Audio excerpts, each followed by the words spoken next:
আকস্মিক অভিযানে বিদ্রোহীদের দখলে চলে গেল পুরো সিরিয়া। স্বাধীনতা পেয়ে উল্লাস রাজপথে। দেশ ছেড়ে পালিয়েছেন রাশিয়া ইরানপন্থী প্রেসিডেন্ট বাশার আল আসাদ। কিন্তু কেন আসাদের এই পরিণতি হলো? কেন আসাদকে বাঁচাতে শক্ত অবস্থান নিতে পারল না ইরান কিংবা রাশিয়া? তাদের নেপথ্যে কলকাঠি নেড়েছে কারা?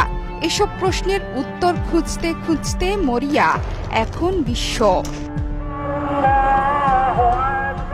দেশটিতে চলা ১৩ বছরের দীর্ঘ গৃহযুদ্ধে আসাদের পাশে ছিল মিত্র ইরান ও রাশিয়া। সিরিয়াকে তারাই সামরিক সহায়তা দিয়ে আসছিল। লেবাননের হিজবুল্লাহও আসাদের বেশ ঘনিষ্ঠ। বেসামরিক মানুষের নির্বিচার মৃত্যু। ওয়ালটন এসিতে ইনস্টলেশন একদম ফ্রি। ২০১৪ সালের সাজানো নির্বাচন, বেসামরিক মানুষের ওপর রাসায়নিক অস্ত্রের ব্যবহার সহ বিভিন্ন কারণে তুমুল বিতর্কিত ও সমালোচিত বাশার। আসাদের পালিয়ে যাওয়ার পর বড় ধরনের ধাক্কা খেয়েছে মিত্র ইরান এবং রাশিয়া। মিত্ররা কেন আসাদকে টিকিয়ে রাখতে পারল না, সেটি এখন মধ্যপ্রাচ্যে আলোচনার মূল বিষয়বস্তু। মধ্যপ্রাচ্যের দেশ সিরিয়া সম্পদ, সম্মান অথবা ঐতিহাসিক পুরাকীর্তিতে এক সময়ের বেশ সমৃদ্ধ দেশ এখন ধ্বংসস্তূপ।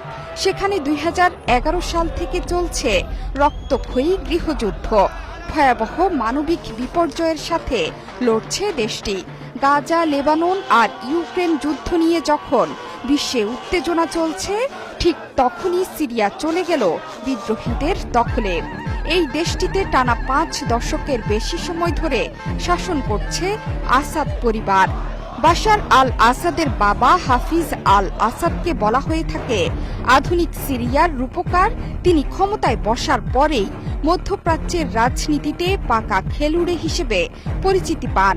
ইসরায়েলের দখলে থাকা গোলান মালভূমি পুনরুদ্ধারের প্রচেষ্টায় ভূমিকা রাখেন হাফিজ।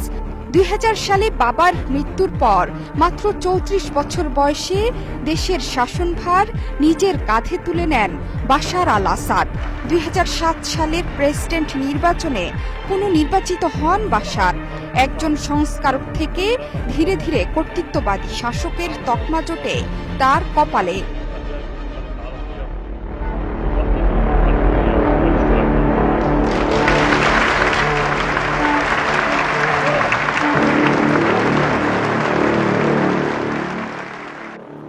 সিরীয় পররাষ্ট্রমন্ত্রী দাবি করেছেন বিদ্রোহীদের এই হামলা ইসরায়েলি প্রকল্প, বিদ্রোহীরা ইসরায়েলের উদ্দেশ্য সিদ্ধি করছে।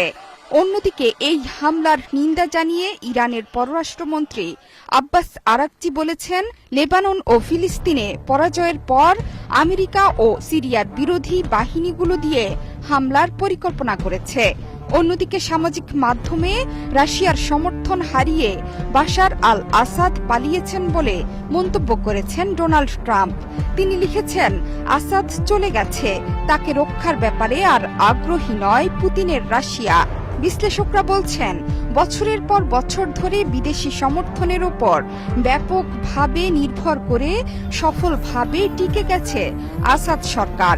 হিজবুল্লাহর ওপর ইসরায়েলি আগ্রাসন এবং ইউক্রেন যুদ্ধের কারণে রাশিয়ার মনোযোগ সরে যাওয়াই একা করে দিয়েছে বাশারকে। মূলত আসাদের দুই ঘনিষ্ঠ সহযোগী রাশিয়া ও ইরান অন্য ঘটনায় দুর্বল এবং মনোযোগ হারানোর কারণেই এমন পরিণতি হল আসাদের। আসাদ সরকারের পতনের পর ১৯৭৪ সালের পর তথা ৫০ বছর পর এই প্রথমবারের মতো সিরিয়া সীমান্ত অতিক্রম করেছে ইসরায়েলের সামরিক বাহিনী IDF এর ট্যাঙ্ক। এর মাধ্যমে মধ্যপ্রাচ্যে নতুন এক উত্তেজনা ছড়িয়ে পড়ার আশঙ্কায় বিশ্লেষকরা। কারণ সিরিয়া বিদ্রোহীদের দখলে চলে যাওয়া মানে ইসরায়েলের শক্তি আরও বেড়ে যাবে। অভিযোগ উঠেছে, এলাকা দখল এবং হিজবুল্লাহকে দুর্বল করতেই এই ভয়ানক ষড়যন্ত্র করেছে মধ্যপ্রাচ্যের কসাই Benjamin Netanyahu. The collapse of the Assad regime, the tyranny in Damascus offers great opportunity, but also is fraught with significant dangers. Zohra Chowdhury সেতু, ৭১।